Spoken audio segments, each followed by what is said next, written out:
My talk is called What Has My Compiler Done For Me Lately? Unbolting the Compiler's Lid, which is the longest and most complicated title I've seen. Titles, it turns out, are very hard. So why am I up here staring back at you all? It's definitely a question I'm asking myself at the moment. As Jason, in his wonderful introduction, has said, my name has rather unexpectedly become a noun and a verb, which has led to some extraordinarily surreal conversations this last week. I've not only had people come up to me and introduce themselves as if we're old friends, and I'm looking at them smiling, going, "Who are you?" And then they say, "Thank you for Compiler Explorer," which is amazing. Or I've been in conferences and people have been talking about Godbolt, and like how there are those neurons in your brain that are always background process listening out for your own name, and I'm just looking around like this. So it's been very, very, very surreal. But so thank you for the very warm reception. But I'd like to talk a little bit about me, just so you know how it is that I came to come up with this idea for Compiler Explorer. So like a lot of people, I'm sure, I started a long time ago programming on these 8-bit computers here, which is, as Jason alluded to, still kind of a hobby of mine, still hacking around on the 6502 and the Z80. After a few years of trying to write my own games, and that meant writing stuff in assembly, because that's the only way you could get anything done performantly back in those days, I moved over to the ARM processor. I sort of hung on to the 8-bit era rather too long, and then when the leap came, I made it all the way to 32-bit. And back in those days, there wasn't a version of GCC for my computer, so I was stuck still writing assembly code. I even ended up writing a whole IRC client in assembly, complete with windowing and scripting and everything built in, just because that was pretty much the only option open to me. So when I finally was introduced to C, I considered it a bit of a macro assembler. It was kind of like one of these things that was an annoyance. It got in the way of me writing the assembly that I wanted to write. But when I got to university and discovered that, oh, wow, suddenly it's very dark in here. Nobody falling asleep, right?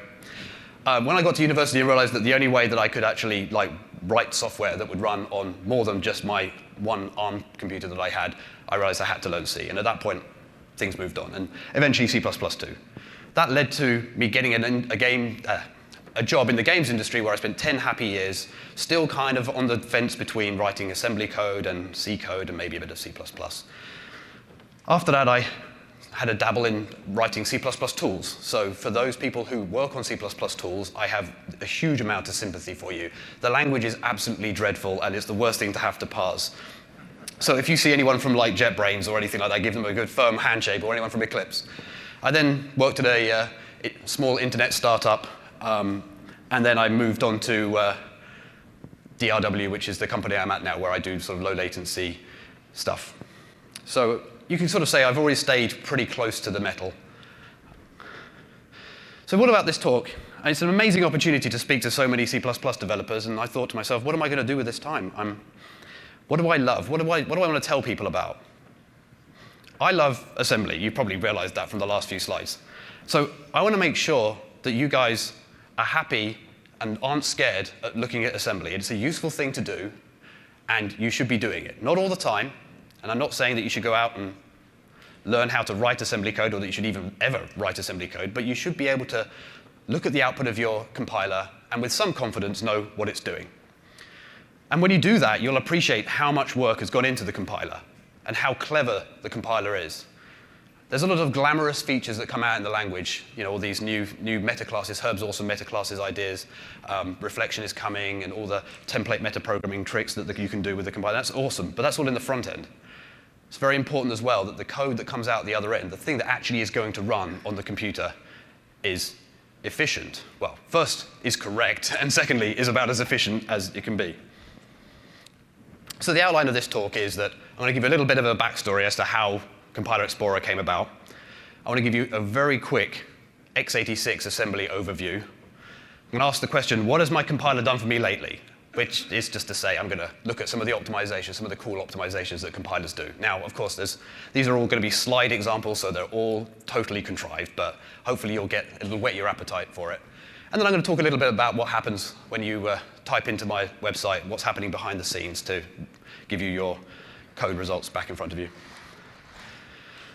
So in 2012, a friend and I were at work, and we were discussing whether or not it would be possible for us to start turning on the C++ OX flag or the C++11 flag on the compiler and start using some of these new features that were coming through. Things like range fors, auto variables, things like that. And being a high-frequency trading shop, we can't just say to everyone, go ahead, just use whatever cool new feature is available. We need to make sure that we haven't done any harm. So we concocted an example bit of code like this, which is, as you can see, it's just taking a vector of integers by reference, and it's just summing them all up. Yes, this could just be std accumulate, I know, but bear with me. And we wondered that this traditional way of writing it, that is just looping over an iterator by using an index into that looping over a container, by using an index into that container, that would be how we'd write it before. We wondered whether or not we could replace it with the much nicer code here, just using range for.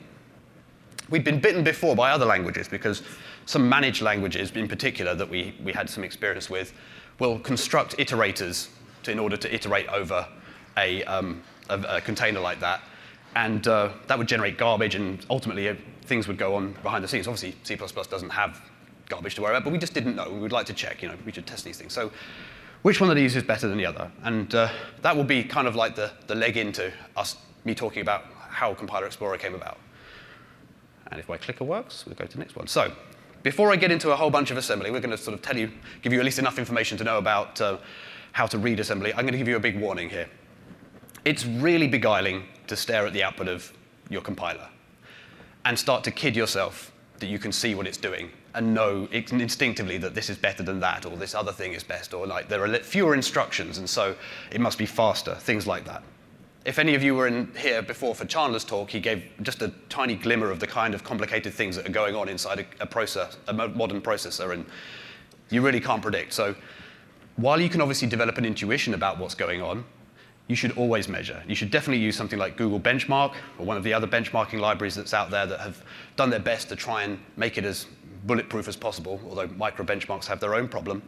Or you can, a quick shout out to Fred, if he's in the audience somewhere, for his site, QuickBench, hey, which is an awesome online tool that allows you to check out 2 different snippets and compare their performance. Again, using Google Benchmark behind the scenes, but also in an interactive online way. And I click it down, whoops. So let's talk a little bit about x86. Well, first of all, I guess, how many of you compile for x86 platforms by raise of hands? Good. I had this terrible fear that suddenly everyone was going to say, no, we do ARM now. All right, who does ARM? ARM predominantly. There's a few hands. What about 32-bit x86? Is that still being targeted? A smattering. Anyone got a more exotic processor that you regularly build for? Oh, yes, a PDP-11, right? All right, well, that gives me at least some legs. It would be really embarrassing now if suddenly I had to invent another architecture to talk about, but we're going to talk about x86 and specifically x86-64. We don't need to know too much about it. All you need to know, it has registers. These are 64-bit values, and there are 16 of them. Back in the 32-bit version of the chip, there were only 8 of them with these funny names, AX, BX, CX, DX, and all these things. And some of them have like special meanings as well, but for the most part, you can think of them as general purpose like variables. Luckily, when AMD decided to extend out to a 64-bit version, they added in 8 more registers, which was handy, and instead of inventing new funny names, they just called them the far more sensible R8 to R15. Those are where the integers are stored. That's your integer variables inside the processor. There are some other registers, the XMM registers, or YMM and ZMM, depending on which revision of the processor you've got. Any of your sort of floating point operations will happen in there, and any sort of packed operations will happen in those registers too. But by and large, and at least for this talk, I'm not going to talk about those registers. The only other thing you need to know is that there's an ABI. There's a way that functions talk to each other, and that's by convention. And that convention is that when I call a function, the arguments to that function will be an RDI, RSI, RDX, and then some other registers. And then if you're returning a value, an integer value that is, you're going to leave it in RAX.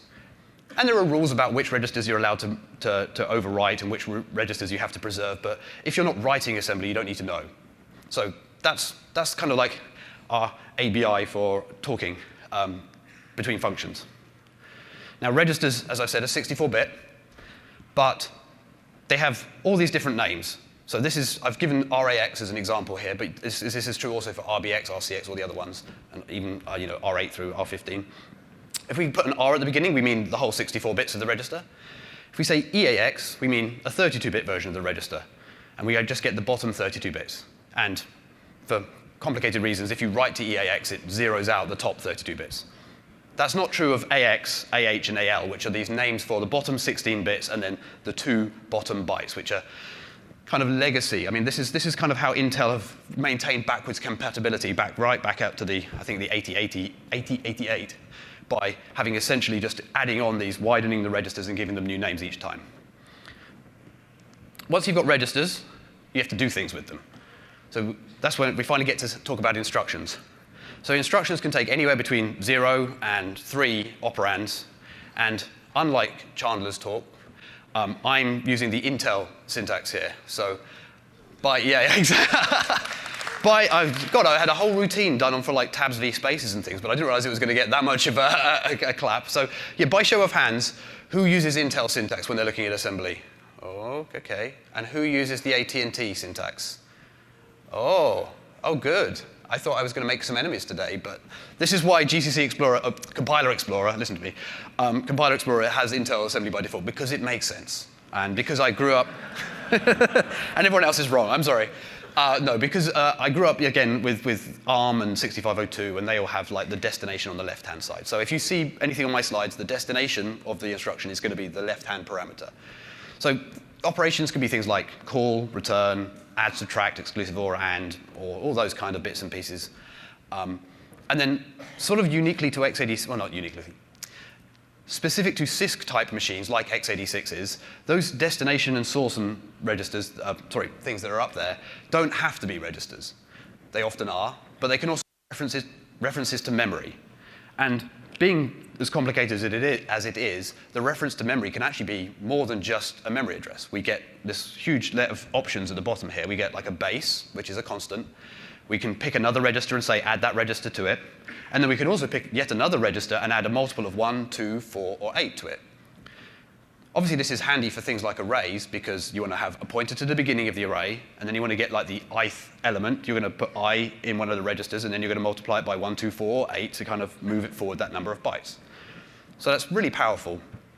But it sort of blurs the line about what a single instruction should be. I mean, if you can do all this on like an add. And in fact, this is the kind of thing we're talking about here. We've got a bunch of instructions there. I'll just put the C equivalent on the other side. You can kind of see the pattern there, I think. The first one is just reading from R14. It says R14 is an address, and I'm going to read 4 bytes from it and interpret it as an integer, put it into EAX. Second one is just adding 2 registers together. Then we can start to see these more sophisticated addressing modes where we can add whatever's at R14 plus a small constant into EAX. That would read out like the first element of an array if R14 was an integer array. And then that subtracts sub EAX, D word pointer, blah, blah, blah. That is doing that array index operation that I was just saying about. Now, it turns out that the array indexing stuff is so powerful and so useful that there's an instruction that just says, hey, compute the address that I would otherwise want to read from, and just give me the result of what that address computation is. That's that penultimate instruction there, the LEA, the load effective address. It's kind of a glorified add. It was designed to effectively do, like the C code equivalent shows, like take the address of some element in a subarray, but it's also effectively just adding a bunch of things together in a more sensible way, you might argue, than the actual add instruction. And then it's worth calling out this thing at the bottom here, that XOR EDX EDX. It seems kind of weird to exclusive OR something with itself. But as you've probably worked out, if you take any number and exclusive OR it with itself, you end up with 0. So this is a fancy way of setting EDX to 0. Why might you want to do it that way? Well, in order to encode a move instruction, move EAX, 0, you would need to put the instruction for move down, and then you'd have to put the 4 bytes that correspond to the 0 that came through. Whereas this exclusive OR is only 2 bytes to encode the opcode. So it's smaller and more compact in terms of code efficiency. There are also some architectural reasons inside which are super exciting and interesting, but I don't have time to go into here. So in summary, funny 64-bit registers, they have different names. Parameters are passed in RDI and RSI first. Result comes out in racks. Operations are with the destination on the left-hand side, and destination and source can be registers or those memory thingamies, memory references. OK, so now you all know how to read x86 assembly. where were we? We were here, we were comparing these two implementations of effectively standard accumulate over a vector of ints. Which is better? Well, let's have a look at it. Let's have a look at the assembly. That's how we're going to do things. This is Compiler Explorer version 0.1. It's a shell command. So I was running G++ on a temp file, putting the optimizer on, telling it to just output the assembly instead of assembling it, outputting to dash, which is standard out, and of course the very important MASM equals Intel. Just pipe it through C++ filter because the mangled names don't mean anything to me. And then this funny grep here is just removing all of the funny lines, the dot directives that the compiler needs to put in order to talk to the assembler, in order to get like a real program out, but I'm not interested in. And we got something like this. And I don't know if you know about the Unix watch command. It's a command that takes another command and it just sits there and runs it in a loop. And it keeps running it over and over again. And you can even put --diff and it will show you a difference from the previous time it ran. And so I just split my terminal in half with tmux, ran that in one side, and ran vi on the other. And there you go, Compiler Explorer. So we found it so useful. We were able to answer all sorts of questions about how the code was being compiled. And once you've got a tool like this, you start thinking, I wonder what else we could do. So I went home that night, and it was hurting me that this was a great solution, but it was not very pretty. And so what do you do when something doesn't look very pretty? You could use a cool graphical toolkit, right? Or you could go to the web. So, oh gosh, I'm so glad that loaded. This is Compiler Explorer. Many of you have seen it before. And this is the example. So this is the embedded view, but I'm not going to show the embedded view because, frankly, it is too small. Oh, I'm going to have to. All right, is that just about readable? Yeah, oh good, and the yellow shows up. Hooray. OK, so here's our example. And on the left-hand side, we have the code. On the right-hand side, we have the assembly that comes from it. I'm compiling with GCC 7.1 here. It's the version I wrote this talk with, and I'm paranoid about changing anything in case it all moves around. Inside the compiler options here, I'm using O2 and C++1Z and Arch equals Haswell. Haswell is an Intel variant that's about 5 years old and is in most servers. It's a fairly safe baseline in my experience. Just to sort of give a brief sort of hand-wavy introduction, we're going to go into a little bit more detail in a second. If I mouse over this yellow area here, you can see that there are two yellow areas on the right-hand side that have sort of become a bit bolder, although it's difficult to see on that screen. The color coding tries to match up the source lines with the assembly output. So although we don't really know that much about assembly, apart from my crash course I've just given you, we can see that int result equals 0 corresponds to XOR EAX EAX. So we know that XOR EAX EAX is the same as EAX equals 0, so we can at least sort of see a parallel between those two things. Similarly, if I look at this red block here, this is where we're accumulating into the result. Now again, because we saw it XORing EAX with 0, we might reasonably intuit that the compiler is using EAX to hold the value of the result while it's running through its loop. And indeed, this is backed up by us looking at the add EAX dword pointer RDX, which is it just saying, I'm going to accumulate into EAX with whatever is pointed at by RDX, and then it moves RDX on. And then you'll notice that this return result is white. There's no actual assembly instruction corresponding to it. That's because when the compiler has finished executing all this loop of adding things up, the result is already in EAX, which is where we needed to leave the return value for our caller. So there's actually no instruction. I mean, typically, I guess you could argue this ret here should be attributed to the result, but it's not perfect how these things are lined up. OK, so before I get too far into this, I would just like to show you what happens if we turn the optimizer off. So optimizer off, and I'm not going to go through all this, but the compiler does pretty much exactly what we asked it. So this is kind of interesting and useful just to sort of see fully what it is that you have asked the compiler to do. And we can see that there's a whole bunch of code that's been generated here. These vector operations have been emitted. And if you went to the Linker talk earlier today, you'll know that they were marked as weak and things like that. But on O1, yeah, we've got a mov EAX, 0 here. It's funny that GCC has decided that just replacing mov EAX, 0 with XOR EAX EAX is just not worth doing at O1. I don't know quite what the rationale is there. And then if we put it on O3, which is the one true setting, but not very good for, as we know, it's amazing. I mean, look at this stuff. There's pages of it, and I'm sure it's all super, super awesome, and it uses all these vector instructions, which are super cool and everything. But we'd have to benchmark to make sure that was actually faster than the simple version. I trust the compilers a lot, but anyway, it's too much to fit on a slide, so I'm kind of settling for 02 for most of this stuff. All right, anyway, what was our original question? It was, are we OK to do a range for? Now, I am going to drag down one of those, and I'm going to paste the code down here, and I'm going to hide away the hidden setup code that I've put there. Oh, the font size is slightly too big here, but I'm sure you'll give me the benefit of the doubt for a second. So I'm going to go for auto x in v result plus equals x, and I'm going to delete those two lines. And nothing's happened, because all I've done is I've created an editor window. The UI is such that I need to now actually slave a compiler to that window. So I'm going to pick up a compiler, and I'm going to put it over here. And then just to make it a fair fight, I am going to grab the same command line options and paste them in there. OK, well, I can scroll up and down and see that there's 14 instructions there, and there's 18 instructions there. But there's a better way to sort of see what's going on. I'm going to bring down a diff view, and I'm going to maximize it. All right, this is all good. There we go. All right, this is what I wanted to see. This is the two versions side by side with a difference. So you can see on the left-hand side is the version that is using the loop over from 0 to v.size and just accessing it by an index. And on the right-hand side is the version that's using the range for. Now again, with the caveat that you have to measure everything, you can't just look at these things, we can at least draw one thing, which is that although there's a bit of difference at the beginning, this region here from line 7 through 11, or 10 to 14, is identical on both sides. So even though we wrote the code in two completely different ways, the core loop, the bit that's actually running over everything and summing them up, is identical in both cases. And the difference in the top bit is of a couple of instructions. So we might reasonably expect them to perform very, very similarly. Oh, so hang on a second. I was going to do one other thing. And that is for the purists among you that are saying, why didn't we use std accumulate? Accumulate, begin v, end of v. Oh, typing under pressure is never easy. Ta-da!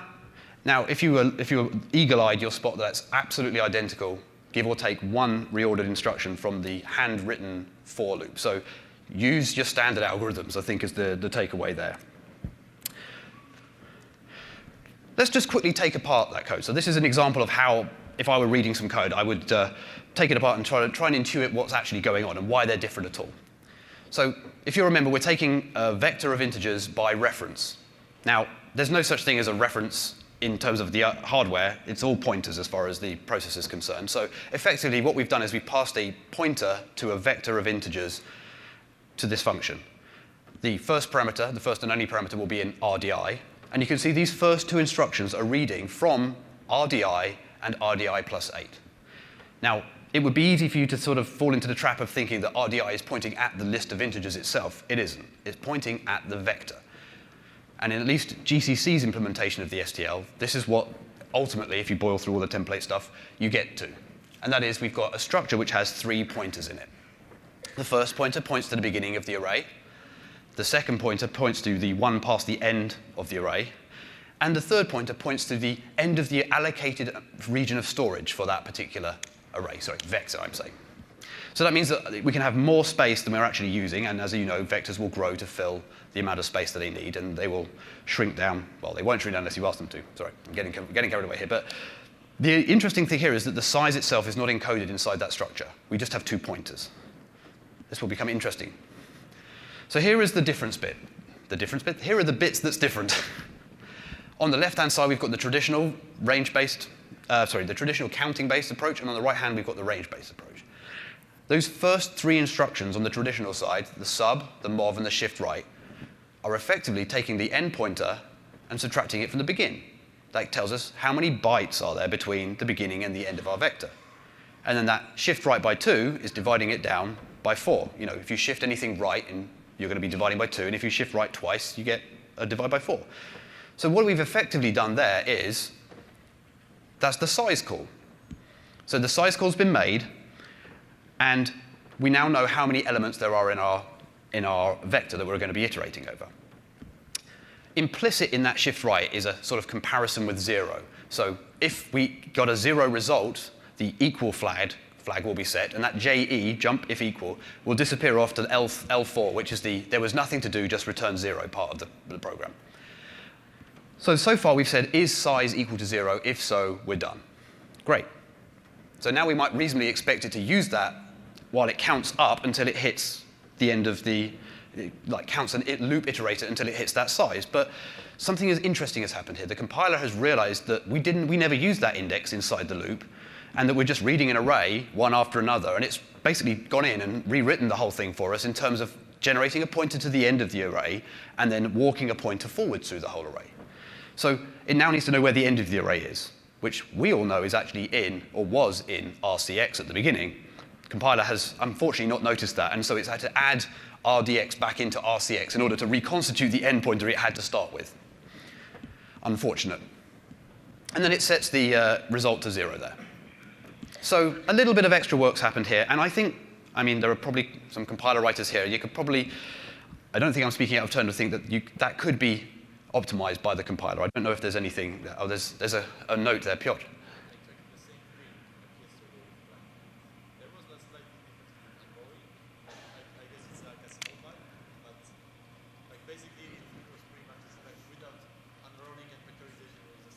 Oh, OK. So I think the comment was that Clang was giving the same output, that it might be actually a bug. Is that right?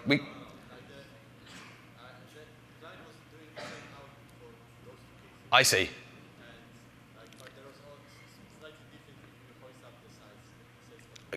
OK, it's difficult to communicate, so the comment was that there was an issue with the way, or there may be an issue with the way Clang is. If we could talk about it at the end, perhaps that would be clarified, because otherwise we're going to be derailed forever here. But that's great. There are compiler people here. They can help me make this better. On the range side, of course, what's really happening is that range for is being rewritten to be get the begin, get the end, make an iterator, and walk it from begin to end. And so that's exactly what the compiler's done. So there's no funny working out how many iterations we need to do and then effectively throwing away the number of iterations there. The loop we already saw was identical in both cases, so I don't think I need to go into too much detail. We're just reading each integer one at a time and adding them to the accumulator, and then when the iterator hits the end, we stop looping around and we just hit that return instruction. So I think we can probably conclude that, give or take a couple of instructions right at the beginning, they're identical, which is great, really, because that means that we can say to everyone, go ahead, use the much better C++ idiom of range for rather than counting. That's excellent. Also, we learned that the optimizer settings make a huge difference.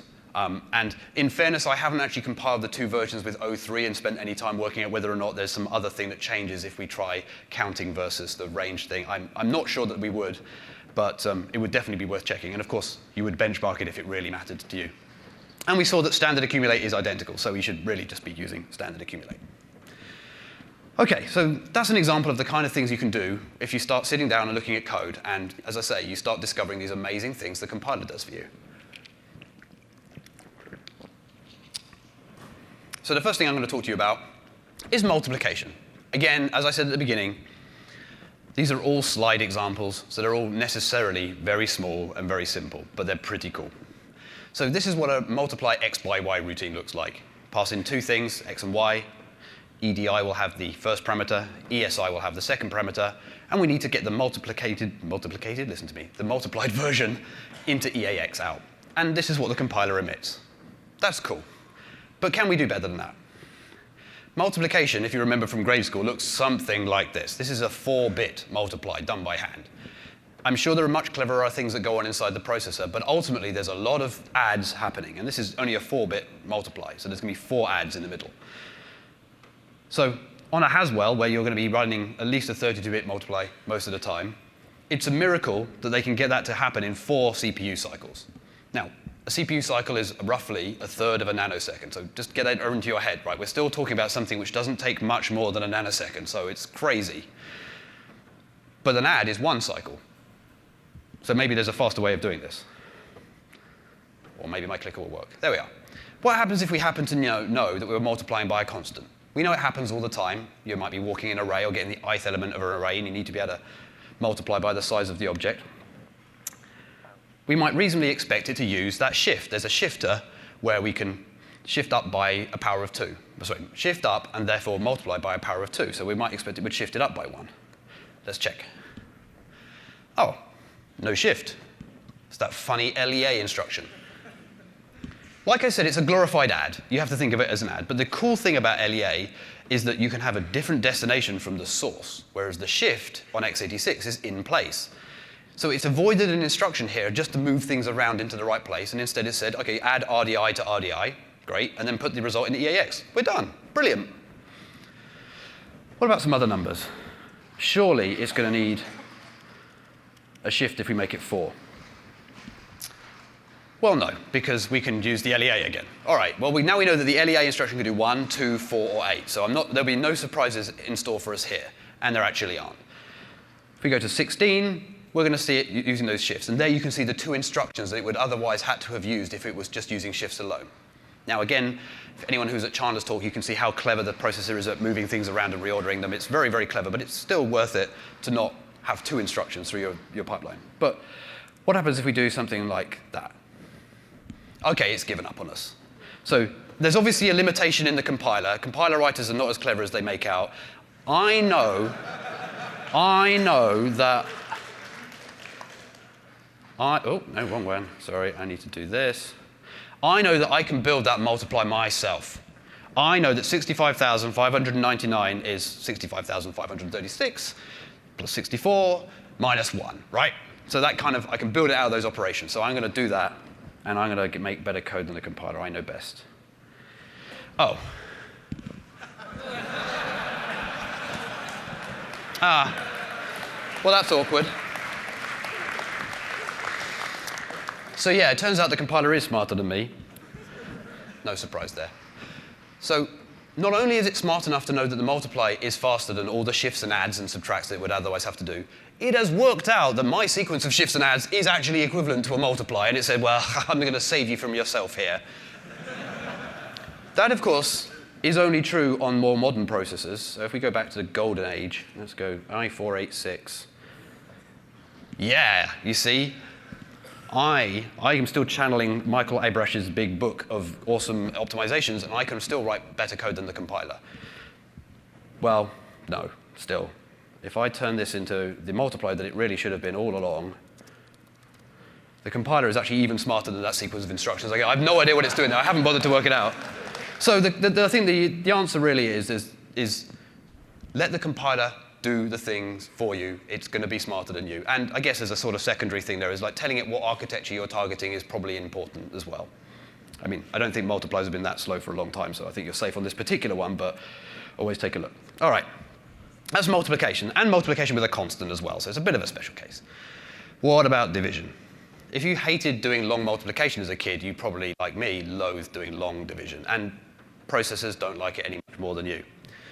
So this is the code that comes out if you do a divide or a modulus. It turns out that a circuitry that they use to make a divide also gives you the remainder at the same time. So the only difference between these 2 routines is whether or not it picks to return EAX or EDX. This is one of those funny cases where the instruction, the IDIV instruction, effectively outputs to two registers that aren't even named in the instruction. It's crazy. Anyway, a 32-bit divide on a Haswell takes 22 to 29 cycles. That's eternity. I mean, it's still only 10 nanoseconds, OK, but it's eternity compared to all those MOVs. The other thing that I haven't put up on the slide here is that there is only one divider for each core on your Intel chip. And it's not even fully pipelined. So those multiplies, for a start, there might be multiple multipliers on the chip, which means you can have multiple concurrent multipliers going on. They're also pipelined, which means that you can start a new multiply every cycle and get the result 4 cycles later, but at least if you have a chain of them going that aren't dependent, you can kind of get one multiply result every cycle. The divider, no chance. The divider, it's wedged, you're going to be waiting for 20 to 30 cycles before you get the result out, and no one else can use it. So can we do better? Click. There we go. Well, obviously, trivially, if we divide by a constant, and that constant is a power of 2, we're back into shift land, right?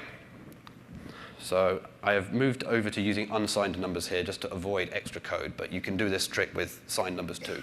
So now there is no magic LEA instruction type trick to save us here. It's just going to do the shift which is cool. And you can't even see the code because I scaled everything up to try and let you see it. OK. So there it is, x over 2. We're just shifting right. And no surprise, I will do x divided by 16. It's going to shift it times by 4, and so on and so forth. But how often, I mean, in fairness, how often do you do integer division? But how often do you do integer division by a power of 2? Not that often, I'm guessing. So let's try 3. What happens here? We've lost a divide. There's still no divide on the right-hand side. We've got some mobs and things with a funny, scary-looking constant, and a multiply. What's going on here? Well, compiler cleverness again. What's happening is that AAAAB value is actually 2/3 shifted up into the sort of by 2 to the 32. So like effectively a fixed point 2/3 where the fixed point dot is between 32 and a lower 32, so it's 32.32.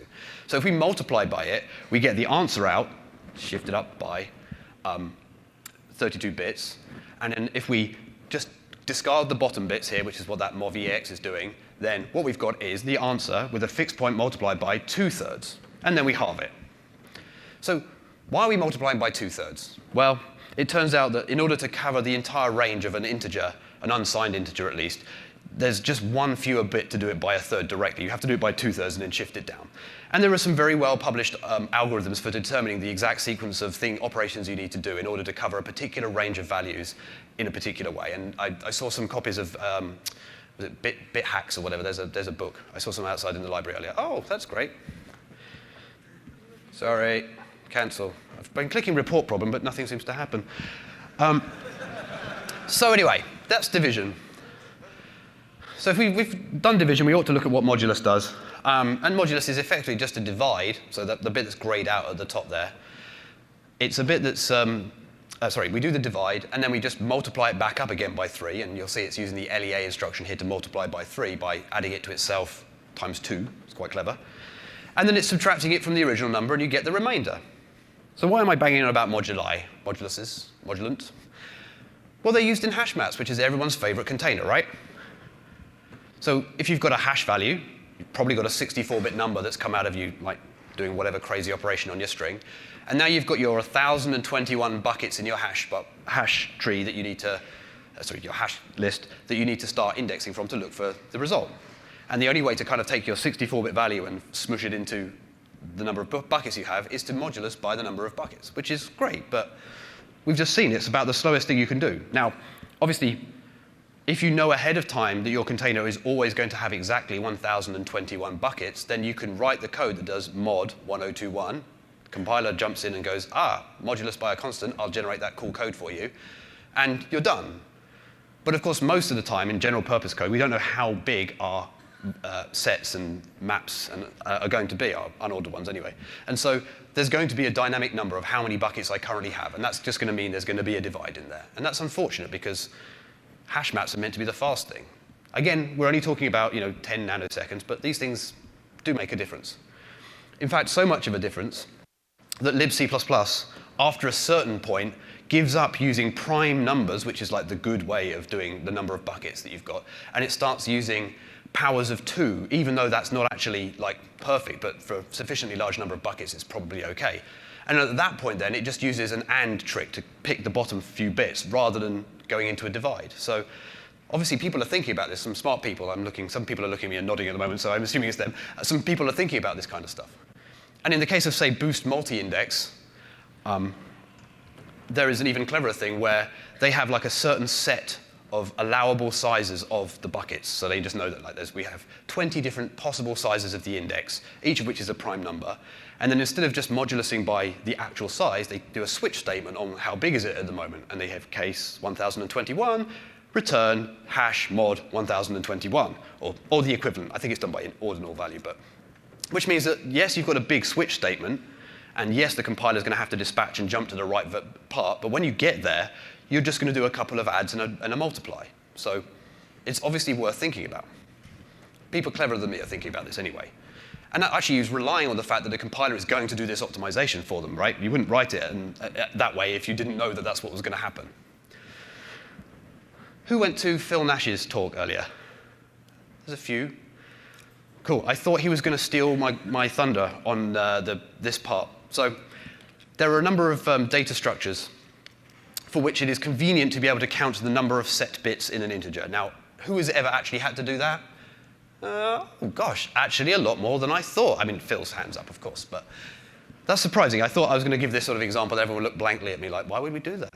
But anyway, so this is a way to count the number of set bits. We're going to pass in a number of, we're going to pass in a value A, and we'll say, while there are still bits in A, increment the count, and then that funny A and equals A minus 1 is like one of the oldest bit twiddling tricks in the world for clearing the bottom set bit. Go around again. Once we've got no bits left, we're done. We return the count. Let's see what our compiler does with this. So this is GCC. GCC's done something quite clever here. It has got a loop. You can sort of see the yellow bit is the loop bit there. And then the red line there, the A and equals A minus 1, it's replaced with a BLSR instruction.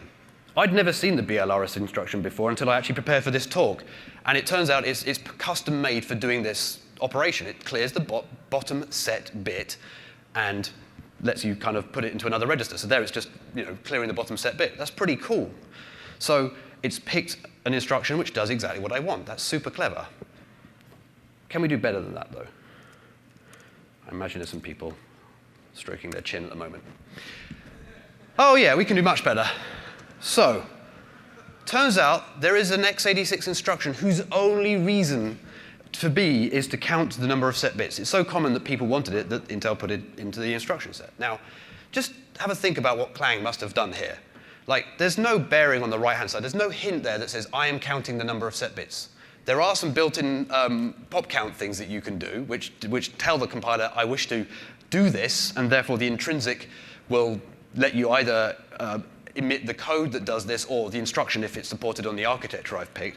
But I was blown away when this happened. This was amazing. So all the bits of code that I have that actually use the pop count instruction can be replaced with the much, much more readable human, well, I guess depends on how bit manipulation stuff, but more readable to me, sensible straight line code. That's an awesome achievement. The last one I want to talk about is, again, a bit of a toy example. So standard caveats apply. And that is this summation. And I've written a routine here, and I've used const expr because I realized that this is all C so far, and that makes it C++, right? So we're going to sum up to the value x, and so we're just going to do the obvious thing of starting at 0, counting up to it, and adding it to our sum. Brilliant. And then we're going to write a little main routine that's going to sum up to 20. And so we're going to have a look at what the compiler does. How does it do? Oh, right, OK. Well, it's const expr, right? Const expr means it can only possibly happen in the compiler, right? Well, I'm not using it in a const expr context, as it turns out, but let's just replace it with static instead. Or let's replace it with an error. Why don't we do that? If we make it, it's still the same, right? So the compiler can see it. The compiler knows the game we're up to, and it says, I'm going to spend some time just working out if it boils down to a number. Now, this is a stupidly trivial example of this. In general, you might find this happens in code snippets that you're pasting into your into Compiler Explorer. And the trick with this is to make sure it depends on something the compiler doesn't know. So in this case, the compiler doesn't know how many arguments we're passing into the function. So there we are. Now we can actually see the loop in its glory. And again, GCC's done a cool thing. It's unrolled. No, it hasn't. I tell a lie. Sorry, that's the next bit. Haha. OK, so it's a pretty straightforward thing here. I'm not going to bore you by going through it, but you can see the shape of it. And if we want to really go to town, we can turn on O3 again. You can see, look at how cool. Again, I love all this stuff. I mean, I'm sure, I don't know how many command line arguments I need to pass before that's more efficient than the previous version. I don't know, but let's have a look at what Clang does again. Oh, that's interesting. There's no loop. There's a test in that blue region, and that test is just saying if it's less than or equal to 0, then the answer's 0. And then that yellow block, which apparently corresponds to sum plus equals I don't know how the compiler came to that conclusion, but is just a move, a funny LEA, and a multiply. What's going on there? Well, as most of you probably know, there is a closed form solution to summation. Clang has worked out, again, what I'm doing, and it's replaced a code with a closed form solution. Yeah, that's pretty awesome, right?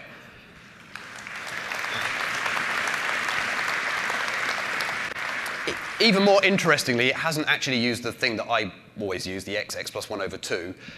it has, in fact, replaced it with x plus x minus 1 over 2. They're equivalent.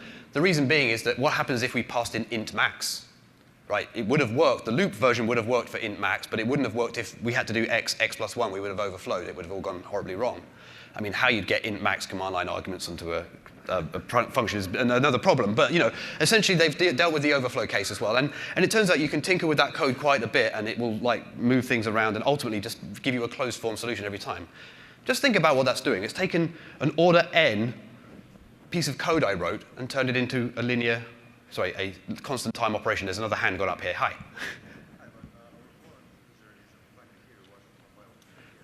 Right, so the observation was that overflowing an integer is an undefined operation, and so why should it compile? It's because the compiler isn't allowed to start doing undefined behavior on my behalf. My x wasn't overflowing. Yeah, so it can't add 1 to x ever, because for all it knows, the value was actually int max beforehand. And nowhere in my code did it overflow the integer. So it can't introduce undefined behavior. We can talk about it afterwards. Anyway. OK, these are dumb examples. They're all C examples. The compiler does so much more than this. I tried to get a slide together to explain some of my favorite things. I'm an old school, sort of OO, unfashionable kind of a guy, so I still use the keyword virtual. I'm a bad person, I know, but compilers are getting much better at seeing through that too. They can do static devirtualization in a lot of cases where they can prove that a type is of a particular type, and they can get rid of the virtual function call overhead. And now they're getting cleverer and cleverer at saying, I've looked at your entire program because of LTO, and I've seen that there is exactly one implementation of this interface, and so I'm going to assume that every call to that interface is to that particular implementation. It still has to check, so it does a quick check on the vtable pointer or the actual address of the function it's going to call to, in case you've DL opened something and loaded another implementation. But ultimately, it's effectively inlining the code and put a big check at the front. And that's pretty cool, but again, didn't fit on there.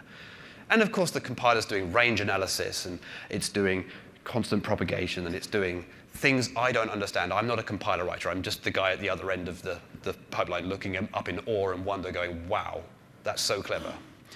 And I think back to that 20-something me who always thought that the C compiler was basically a glorified macro assembler, and now I just realize how wrong I was. So the compiler has done an awful lot for you. You should really be thankful for the hard work that compiler writers put into making the code efficient, and most often correct too. All right, so that's my big sort of love story of compiler writers, for compiler writers. And now I'm going to tell you a little bit about how Compiler Explorer, I nearly said GCC Explorer again, gosh, Compiler Explorer works. So this is the second talk at this conference where I'm going to talk about JavaScript. I feel so bad. So yeah, it's written in Node.js, which is a common JavaScript framework. And I know we sometimes give C++ a bit of a bad rap for having funny defaults and weird, odd edge cases, but just take a look at JavaScript, really. I mean, honestly, you can just Google for it, and you'll find 3 cases at least that will make you just, I don't know, give up on the whole thing. But it's ubiquitous. It's easy to start and get up and running quickly, and once you start a project and it becomes really successful, it's kind of hard for you to go, oh, I should really rewrite this in something else. And the irony is, the only other sort of big open source library that I have, big is relative, is a web server written in C++, so you'd think I would have used that, but never mind. So it runs on Amazon's infrastructure. Oh, this is what Node.js looks like. It's horrible, but this is not that much more code, gives you a very primitive version of Compiler Explorer. You just say, hey, I'm going to get some requests being posted to me at this URL, feed them to the compiler, see what it comes out with, maybe do a bit of primitive text processing, and then give it back. So straightforward. And I wish it was as easy to do some things like that in C++. And I'm sure there are people in this room who can tell me libraries that I should be using to make it that easy. Behind the scenes, it all runs on Amazon's infrastructure. That means EC2, which is their Elastic Compute Cloud. I have an edge cache. Oh, first, it's worth saying that it started out as on the free tier, so literally the world's smallest computer that Amazon would give me for a year for free. And as demand increased, it got more and more sophisticated, which is to say that the onion layers have grown and grown around it, and now it's just a bit of a DevOps nightmare. But anyway, it's now fully cached at the edge, so hopefully when you load the page, it comes up pretty quickly. There's a load balancer behind the edge cache. So when you actually make your post, it gets fed out to one of the many instances that I have in the background. Those instances are VMs that are running Ubuntu. And within those VMs, as I told you, it's onion layers, there are Docker images. So Docker is this sort of very lightweight container thing which allows you to bundle together data and sort of run a process in a namespace, which means it can only see a subset of the computer. So it's a bit like a VM within a VM, although much lighter weight. That gives me a certain amount of protection from all the crazy code you guys put in the site, not taking down the whole thing.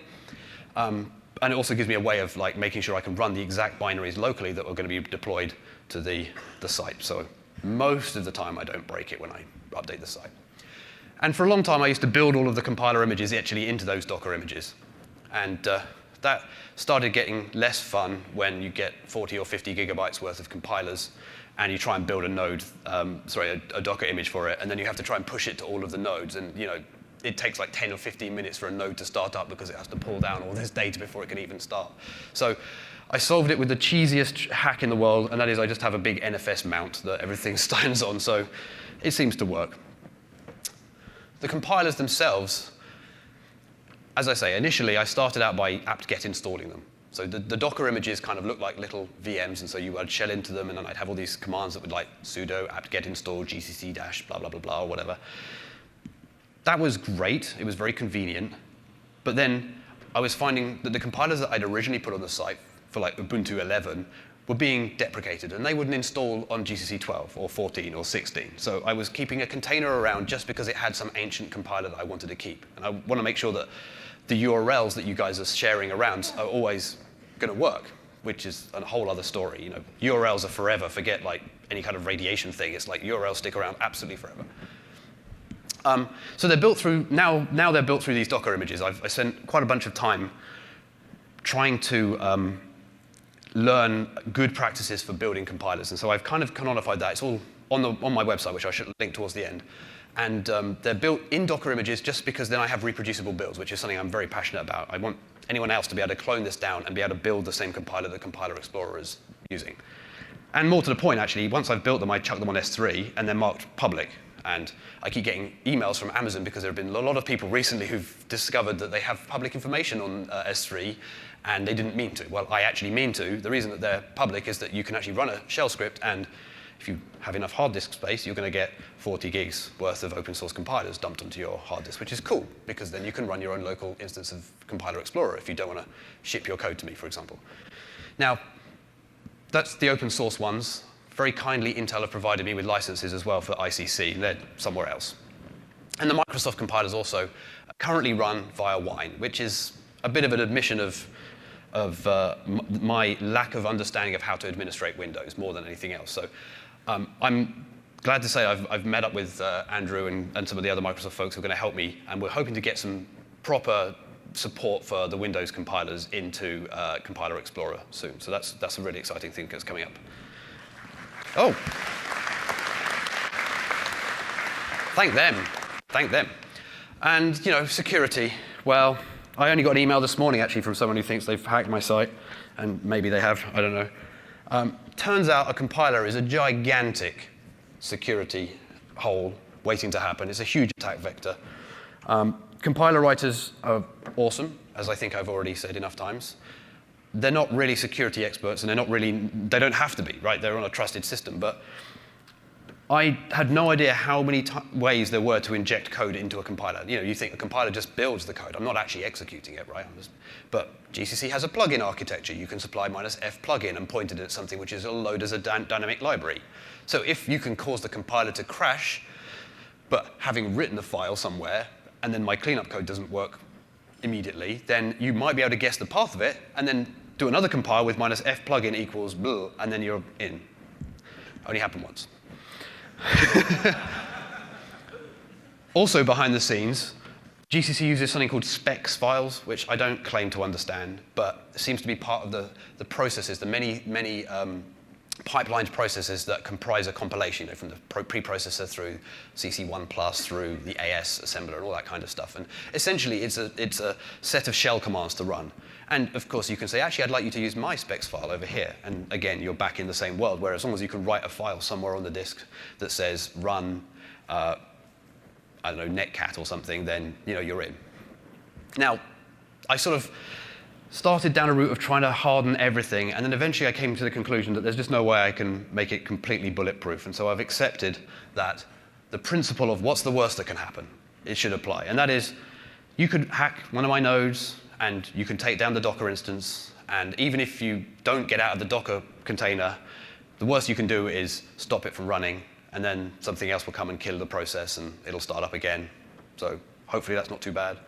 Even if you escape the Docker sort of ch root and namespace jail, which I'm told is possible, you're in a VM which has no privileges to anything. I'm saying this aware that it's being recorded, and someone's going to email me and say, oh, this is not actually true, but oh well. Anyway, so Docker protects me in some ways from this. And I experimented for a long time using LD preload tricks, which is a Unix-specific thing where you can force a dynamic library to be loaded before an executable is run, and then you can replace some of the system routines. So I have a little bit of code that basically replaces open and read and all that kind of stuff, and just has a blacklist and whitelist of all the different files that that I was allowing the compiler to read, and that was my way of preventing people from doing like hash include / etc. password, ha ha ha, which is essentially the kind of thing that people try first. Turns out though, the compiler needs to read etc. password because it wants to know which user's running it. And I thought, well, okay, well, we'll allow that. And then it was, now it's trying to read proc CPU info. I'm like, well, that's a bit dodgy. Oh, why should I let it read the proc file system? And it's like, well, because people want to type march equals native, and how else is the compiler going to find out what CPU it's running on? And so on and so forth. And before I knew it, everything was basically fair game for the compiler. I just threw my hands up and said, well, sod it. So I guess we should talk a little bit about that front end, the bit you see. So another huge props to Microsoft here. Visual Studio.Code's editor is a separate project that you can, written in JavaScript, that you can just take and plonk in your project. And it's awesome. It's a fully featured editor. And it does everything I'd ever want. That diff view, for example, that diff view is just a native thing that Monaco can do. It had long been on my backlog to have a diff. I think it was like bug number 3. And then when I moved over to Monaco from CodeMirror, which was the previous JavaScript library I was using, it had this diff feature. I was like, oh, that's cool. And it was just 2 lines of code to enable it. It was awesome.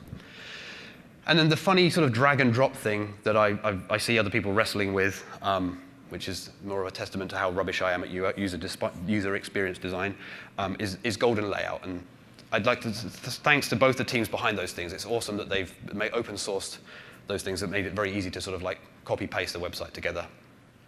And clicker. So the code's on GitHub. There are 2 repositories. The first one has all of the Node code and all of the front-end code. So effectively, if you have Node on your machine, you should be able to git clone that and type make, and then you're done. You'll have your own local running version of Compiler Explorer. The second line there is the image, which has all of the Amazon stuff, it has all of the Docker container stuff, it has all of the compiler scripts, it has everything. So basically, if I were to be knocked over by a bus tomorrow, you should be able to reconstitute Compiler Explorer with what's there. And if oh, I've done that one. And there will be more about this running in the next C++ Weekly, Jason's weekly YouTube thingamajig. And so this is a slide I plonked in earlier, so I haven't really thought about what I'm going to say, but this is inspired by the conversations I've had with you folks. And that is, I think you've got a flavor for how I use Compiler Explorer, why it was made, and I've been surprised at how differently everyone else seems to use it. There are a few people who like show cool and cute optimizations the compiler does, but it has become this sort of de facto code paste bin. I think Jason alluded to that in the introduction, saying that it's how we share stuff now, which is hugely exciting for me. And I know that some of the compiler teams are using it internally to test out things that they're doing. And I did a search on both the Clang and the GCC bug forums, and there are over 100 bugs that have citations to Compiler Explorer links. And people use it to like sort of bisect quickly. You can just the drop down has like so many compilers, you just kind of flick up and down and go, oh, it's introduced in 6.2, and that's great. I've also seen people or heard of people using it as a kind of REPL, which, if you're doing a bit of template metaprogramming, you can write tests, you can write, const expr code that uses it, or static asserts, and you can start like noodling and typing code. And I think this sort of shows the deficiency in our tooling, that it's a nicer experience to type into a website which posts your code across the internet to someone else's machine to build it and sends it back than it is to just do it locally. So I wonder if our tools per persons in the audience might have some ideas from that. And I've also seen people using it as a training resource, which is also really rewarding. You know, to Bjarne's point in the opening keynote, you know, teaching C++ and making sure people understand how to write this code and understanding the processes that we go through when we write code is important. And it's nice that I feel that Compiler Explorer can help with that. Quick sneak peek. I always get those the wrong way around. Of things that are coming soon. There is a CFG, that is a control flow graph viewer, coming very, very soon. In fact, it's on the beta site, or beta site. So if you go to godbolt.org/beta, then you'll see that there is a new icon on the far right-hand side of the assembly pane you can click and drag, and you get like a view that shows how the different basic blocks interact. I'm also looking to unify all the languages. So you've noticed that it's inappropriately, as many people have said, called gcc.godbolt.org. It should just be godbolt.org. Well, it should really just be compilerexplorer.com, but you know, no one's going to let me get away with renaming it now. So I'd like to have all the different languages. You know, there are other languages supported: D, there is Haskell, there's Swift, there's ISPC. They're all there, and it would be nice to have them all in one place. So instead of hitting different URLs, you could actually bring up 2 different editors from 2 different languages, write the Go version and the C version of something, and then see how the assembly works out side by side. I fear that will lead to some flame wars, so I'm not taking any responsibility for that. And then the one thing everybody always asks me about is executing the code. I mean, it's fair to say there are other online compilers out there, and they are very good, and you should check them out as well. There's OneBox and other ones that escape my mind right now. But some of those have execution support, and that's awesome because it's nice to write the code. It's even better if you can see what it actually does. But you've seen my amateur hour DevOps and security setup, so I've really got to get my head around that before I allow arbitrary code to be run. But it is coming soon, and I'm taking advice from people who know much more about this than me. OK, we're at the end now, and I just want to say thanks. This is not just me. Compiler Explorer is now, I'm glad to say, getting a lot of contributions from external people. So Ruben, Gabriel, Simon Brand, Johan, Jared, JD, and the other people that have both filed issues or taken the time to contact me directly and tell me about issues that they've found or have suggestions for the site. And you know, it's awesome. It's lovely to have something that has been a labor of love that you were scratching your own itch and then find that actually it's useful for other people. And not only that they're willing to help you with it. Thanks also to the Patreon folks who help pay the bill. I'm in the embarrassing situation of actually making a small amount of money at the moment out of this, which is awkward. So I keep upping the number of instances just to counteract it. So if you put more money in, you'll get faster compiles. Thanks to the awesome C++ community. Oops, there we go, spoiled the ending. Thanks to the awesome C++ community, like the folks on Slack, have been a great source of inspiration and idea bouncing. And of course, thanks to you for sitting through while I talk about my funny little website. Go and read some assembly. Thank you.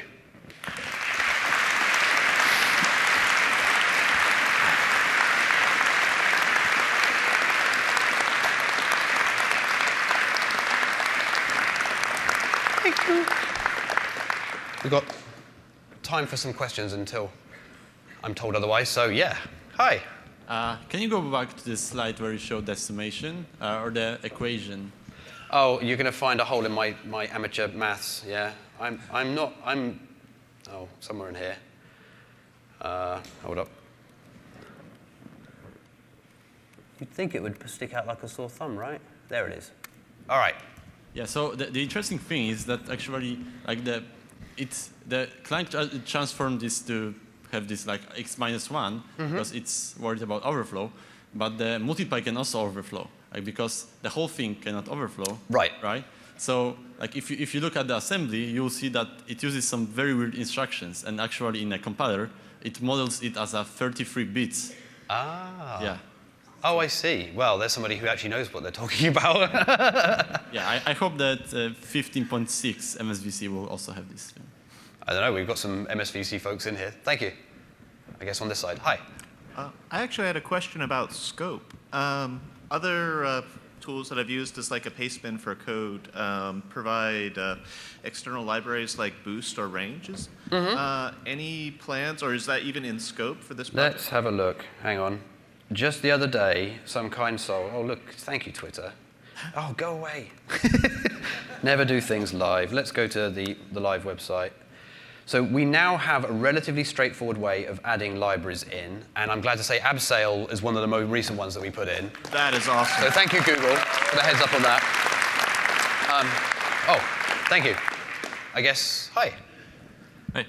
Okay, so you said you like people to use it to share code, right? Any way of making links shorter? Like, well, the link shortening, so I have a thing. At least at the moment, I'm not storing any data at all. I think I should make that clear. Like, I don't care about your code. My life is far too complicated and short to read your code, so I don't do anything with it other than compile it and throw it away. And I don't even want to store it long term at the moment until I have like some privacy policy and things. So what actually happens is the URL has everything. So when we do the long URL, if I were to get a share here, you've seen it. It's giant. So then I use Google's link shortener to turn it into the smaller version that it is. And I've like been it fails reliably. at some point, right? What's that, sorry? It fails at some point. Yes, it fails at 8,000 characters. So I'm going to have to pony up at some point and actually store your data, I think, in order to give you the sort of features that people are asking for. And we've got some ideas about how to do that and to do it in a way that means that your data is safe, and backed up, because I never want those URLs to go away. That's really important to me, that people can still go back to Stack Overflow 5 years ago and find some awesome reply to something and still have it work. Okay, thanks. Thank you. Hi. Regarding that optimization you were talking about with the hash table, where you have a set of fixed choices of the length Right, of the hash the table. Boost multi-index one, Yeah, and then you do a switch. Well, those possible fixed choices aren't right next to each other. They're all spread apart. Right. So you're going to wind up having to do a binary search, which is a whole bunch Right. of ifs, so you stall the pipeline. Yeah, I simplified for the purposes. What I believe it actually does is it just has the set of ordinal values. So say it has 20 different choices of size of buckets, and it switches between 0 and 20 then, and it knows that the 9th possible size of buckets is 1021. I know I described it as case 1021, but it was actually like, it would be switch, case 9, return, hash %1021. Does that make more sense? Well, what I don't understand is if you have a bunch of cases that are really far apart, you can't have a jump. Right, they wouldn't be far apart. As I say, they would just be numbers between 0 and, say, 20 as the 20 possible sizes. And then, of course, it just uses a jump table, and so you just jump to the right bit of code. Yeah, sorry, I oversimplified that. I was thinking otherwise I'd spend ages trying to explain it, and as you've probably realized, I'm not the best. I guess you were here first. Yeah, go. Hi. Do you have any idea to support the execution? So I think if you support the WebAssembly, I think it can be supported. That's right. So using WebAssembly, I mean, it's already been the case that people have asked me to put JavaScript backend support in, so I can compile to JavaScript and web asm.js, and then WebAssembly would be another thing. And so, yes, there is a potential for compiling to WebAssembly, shipping it back to the client and saying, well, you can play with it as much as you like. The only computer you're breaking is your own. That has a certain appeal to it, but there are many, many compilers here that don't have backends for WebAssembly. And so, I mean, I guess one thing I've thought about doing, I mean, if you came to my other talk, you know I'm sort of strangely passionate about emulating things.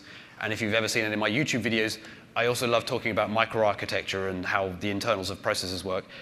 In my dream job, I would sit down and I would write a JavaScript emulator for the x86 with all the pipeline and everything, and then I could like complete the circle and have everything together, and then you could execute it locally and see how the caches work and everything. It would be awesome. But no, at the moment, I think execution will probably remain on the server side. Okay, thank you. And Thank you. I have one Of more. course, go for it. I just came here in a C++ conference, but most of my team members are working for the Linux kernel, and then do you have any idea to support the Linux kernel's code? So I would suggest that grab the code locally, point it at your own compiler. There are no restrictions on which files it can pick out when it's local. It's not running in a Docker container when you run it locally. So you can do -I and point it at user, include Linux, or wherever you'd like it to. And that's what I do. So when I'm using Compiler Explorer at work, I'll use it locally, and I'll do -I in my project path, and then I can just hash include, my thing that I'm interested in looking at .h, and then write a little test function, I can see how the assembly is generated. So I think you could probably use the same approach there. Oh, okay. Thank you very much. Thank you. You're welcome. I appreciate if you don't want to get into this, but how much does this cost? Oh, I don't mind telling you at all. I'm spending about $120 on Amazon costs just straight up, and then there's just on like CPU like stuff, and then there's like transfer costs, and then there's the miscellaneous, the bill. But it's about 150 on that, and then there's a bunch of other things that I have, like 150 per month. Sorry, 150 a month, and then there's a bunch of other stuff. It ends up being of around about $200 a month, and I dither on what I'm going to spend the surplus that I got. So my patrons are currently about 300, which is awesome. So I'm like net up, although if you account for it's gonna go up by 10 or something like that. It's gonna keep going up. I mean, maybe. Don't make it any more awkward than it is. So if people have got ideas about how to improve it that may involve larger sums of money rather than that, then I'm all ears for adding stuff that's like a mouse click away, particularly. So, thank you. I guess now I've lost track of who was next. So I'm going to just go alternating. Do you think it's possible to support like LVM intermediate representations? Yes, absolutely. Like I think because it will help LVM folks, especially for people who's ramping up on that to like. Can anyone remember what it is? LV? Oh well, there you are. That works apparently. So it already. Don't clap. Don't clap that. I can just put command line options in and it works. It just works, right? It looks. Yeah, so it's sort of supported only because it will just dump whatever the compiler gives me. I'm not being clever here. But we have got some, you can see there's a load of redness in here that isn't that great. We're going to be putting in like better support for syntax highlighting of LLVM, but you can do that already. And it would be nice to like filter it as well. So, it's gotten more and more sophisticated. The filtering that I do has gotten more and more sophisticated because I really just want to show the function that you're interested in and not all the fluff that comes in. And I don't know enough about LLVM intermediate representation to know how to do that, but I think it'll be something that'll be coming down the line. Yeah, I think it looks pretty cool. It also supports -e, which is pre-processing. Is that, yeah? Which is how people do the horrible include. We'll do it over here. Hash includes password.h, whatever. Yeah. Does that answer your question? Yeah. Thanks. Thank you. All right, over this side now. Hi. I'll bring this comment only because you mentioned it. There is an x86. As far as I know, there is an x86 emulator in JavaScript. Sweet. You can look it up in Google. The one I know is in ballard.org, and it runs an entire Linux. It has a compiler. It runs everything. That's awesome. It's even somewhat fast. I don't know how. That guy's crazy. That would be fun. Yeah. Okay. Thank you. That's a great steer. Thanks. And I think last question, maybe the look of it. How do you get the association from C++ lines to assembly lines? Magic. No, I just pass -g. Whatever you type in, there's always a -g in there, and luckily the assembly output has the .lock things that are the hint to the assembler to emit the dwarf debug, and I parse that out. I also support stabs because there's some ancient compilers that do that as well, but it's not that sophisticated. And I've filed a few bugs with both I think GCC and Clang about like where they decide to plonk which line. Corresponds to what, because there's some obvious glaring ones. We're like, come on, guys. I'm sure you could attribute this to the right spot, but we'll see. Okay. No, I think we're done. Thank you, everyone. Thank you so much.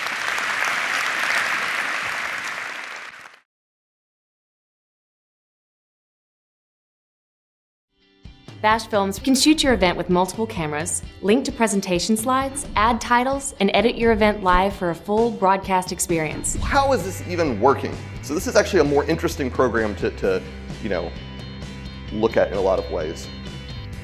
So let's profile it. Give it a little bit of time to do a profile for us.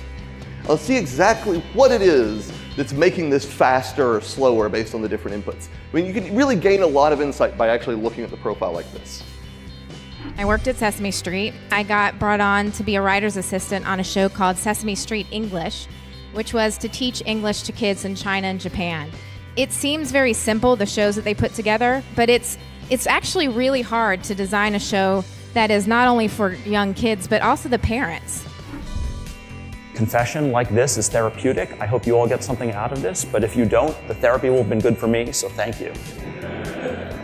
7 years ago, I wasn't working at Google. I was For my previous employer, which was a large multinational investment bank, I had what was up to that point the worst day of my career. And then came the anger at ourselves because we knew we were responsible for America's first space disaster. We wrote 2 more words into our vocabulary as mission controllers: tough and competent. Tough meaning we will never again shirk from our responsibilities because we are forever accountable for what we do. Competent will never again take anything for granted. We will never stop learning. From now on, the teams in mission control will be perfect because as a team, we must never fail. One other thing. We're all in a very fortunate position. We've been very lucky in our lives and so forth. And I think as part of the mission, it's also good sometimes to take that fortune and give back.